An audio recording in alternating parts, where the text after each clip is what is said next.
Oke, jika kita amati sekarang ini nih, banyak dari ragam pop culture Jepang sendiri, entah itu Naruto, Boruto, atau bahkan One Piece, acap kali memasukkan unsur Buddha sebagai salah satu bentuk kekuatan magis nih dan mistik, tetapi dengan kekuatan gila-gilaan. Jika konteksnya sekarang adalah dunia shinobi, kita pasti mengingat bahwa setidaknya ada dua ninja yang menggunakan teknik Buddha ini. Bahkan salah satu di antaranya itu melegenda nih karena mampu menyegel ke-9 biju. Nah, secara itu kita mengenalnya sebagai Mokuton.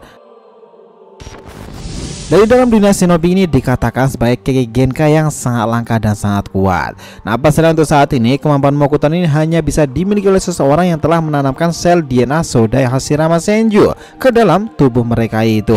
Lalu sekarang pertanyaannya adalah, teknik ini masihkah relate di era Boruto yang sekarang berkecimpung kedatangan para Otsutsuki itu? Nah, benarkah Shinsu Senju juga berawal dari Otsutsuki pula? Nah, let's go boys, kita bahas mulai lebih dalam dari sini.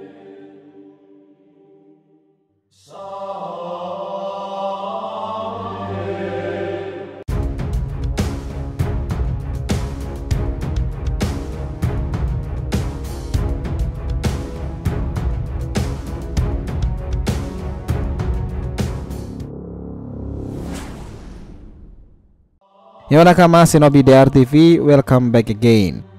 Nah, kali ini kita akan ngebahas nih mengenai teknik Buddha raksasa dalam legenda pop culture Jepang dan kekuatan terbesar dunia shinobi yang pernah ada itu, Mokuton Shinsu Senju. Oke, biar nggak salah persepsi silahkan simak sampai akhir ya.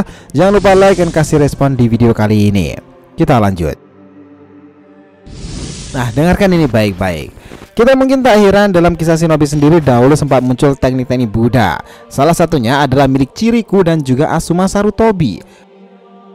Bahkan Hidan dan juga Kakuzu kala itu sempat takjub nih dengan serangkaian pukulan Buddha emas yang sangat sulit untuk didekati sendiri. Nah, ini sebenarnya semua wajar nih karena Masashi Kishimoto itu selaku penulis cerita Naruto sendiri itu memang kerap kali mengambil banyak referensi untuk cerita yang dibuatkan dari kisah-kisah serta mitologi-mitologi Jepang. Bahkan tak lepas pula nih dari cerita keagamaan Buddha sebagai salah satu dari sekian banyak teknik seperti The Sage of Sick Path. Nah, di era ini salah satu teknik Buddha yang begitu mengesankan yang pernah ada adalah Mokuton Shinsu Senju. Teknik ini pertama kali muncul dibuatkan oleh diwanya para shinobi di era itu, Hashirama Senju. Namun sebenarnya jika kita tarik lebih lama lagi nih, sebelum era dunia shinobi itu adalah Asura Otsutsuki. Jadi ini bisa diambil kesimpulan sederhana, memang benar sumber segala kekuatan ninjutsu atau bahkan energi di era shinobi itu adalah milik Otsutsuki. Dan di cerita Boruto sendiri setelah kemunculan Shinjutsu teknik ilahi dari Shibai kemarin itu semakin menambah informasi jika ninjutsu sebenarnya diceritakan berdasarkan referensi kopian dari Shinjutsu. Nah, jika dahulunya Asura menggunakan teknik Buddha raksasa itu, berarti dialah orang pertama yang diperlihatkan mampu mengendalikan monster kayu besar tersebut. Pada gambaran teknik inilah dia diperlihatkan sebagai pahatan patung besar raksasa nih berbentuk humanoid sebagai banyak sekali cabang tangan di seluruh tubuhnya. Dan ribuan tangan inilah dapat dikontrol dengan sangat bebas nih oleh pengguna teknik-teknik ini, dimana untuk ukuran patung ini sendiri berkali-kali lipat melebihi ukuran kyubi atau bahkan jubi sekalipun. Kita sedikit masuk ke cerita budaya pop culture-nya sendiri. Nah, seperti yang sudah kita jelaskan tadi nih, jika teknik ini terinspirasi dari mitologi Jepang sendiri, dimana ini tampaknya terinspirasi dari Bodhisattva Buddha Avalokitesvara, atau jika di Indonesia sendiri lebih dikenal dengan sebutan Dewi Kuan Im 1000 tangan. Nah, jika di negara Jepang sendiri mereka akan menyebutnya sebagai Dewi Kanon. Kisah dari Dewi Kuan ini sangat terkenal sekali di ajaran Buddha sendiri, bahkan bukan hanya di Jepang namun juga di Indonesia. Salah satu kisah dari Dewi Kuan ini yang paling terkenal dan paling sering dibicarakan oleh banyak orang adalah kisah mengenai dirinya yang pernah bersumpah untuk tidak pernah istirahat sampai dia dapat membebaskan semua makhluk dari samsara atau dari penderitaannya. Memang ada banyak sekali versi berbeda yang menceritakan mengenai kisah Dewi Kuan Im itu. Namun yang berhubungan dengan teknik Shinsu Senju adalah versi kisah cerita yang seperti ini. Oke, dengarkan ini. Setelah Dewi Kuan Im ini sudah berusaha sangat keras dan berjuang untuk bisa memahami kebutuhan begitu banyak orang yang masih belum dia selamatkan, kepala Dewi Kuan Im itu terbelah menjadi 11 bagian. Buddha Amida atau Buddha Amitabha yang melihat bagaimana keadaan dari sang dewi yang sudah begitu menyedihkan itu, akhirnya memberikannya 11 kepala untuk dapat mendengarkan tangisan penderitaan semua orang. Setelah Dewi Kuan ini itu nih mendengar dan juga memahami tangisan itu, kemudian dia berusaha untuk menjangkau semua orang yang membutuhkan bantuannya. Namun pada akhirnya dia mulai menyadari jika kedua tangannya sudah hancur menjadi beberapa bagian. Dan sekali lagi Buddha Amitabha datang membantunya dan memberikannya Dewi Kuan Im itu 1000 tangan untuk dapat membantu penderitaan banyak orang pula. Nah, bukan hanya 1000 tangan saja nih yang kali itu diberikan oleh Buddha Amitabha kepada Dewi Kuan Im itu sendiri, namun juga 1000 mata. Memang kejadian ini susah untuk diterima nih dengan nakal sehat, tetapi pasalnya sendiri cerita itu memang bergantung pada keyakinan dan kepercayaan masing-masing dari individu. Nah, jika dalam kisah serial Naruto sendiri itu, kisah dari Dewi Kuan Im itu atau Dewi Kanon ini juga kemudian diadaptasi menjadi salah satu teknik terkuat dan juga sangat langka, Mokuton Shinsu Senju. Kita tahu bahwa Shinsu Senju itu sudah tidak pernah lagi diperlihatkan nih sayangnya di era Boruto sekarang ini.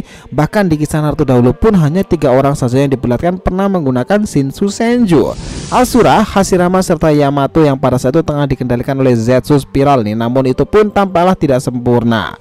Ukuran dari Shinsu Senju yang dipanggil oleh Zetsu Spiral itu lebih kecil serta kekuatannya yang dimilikinya tidak sekuat milik Hashirama atau bahkan Asura di masa lalu.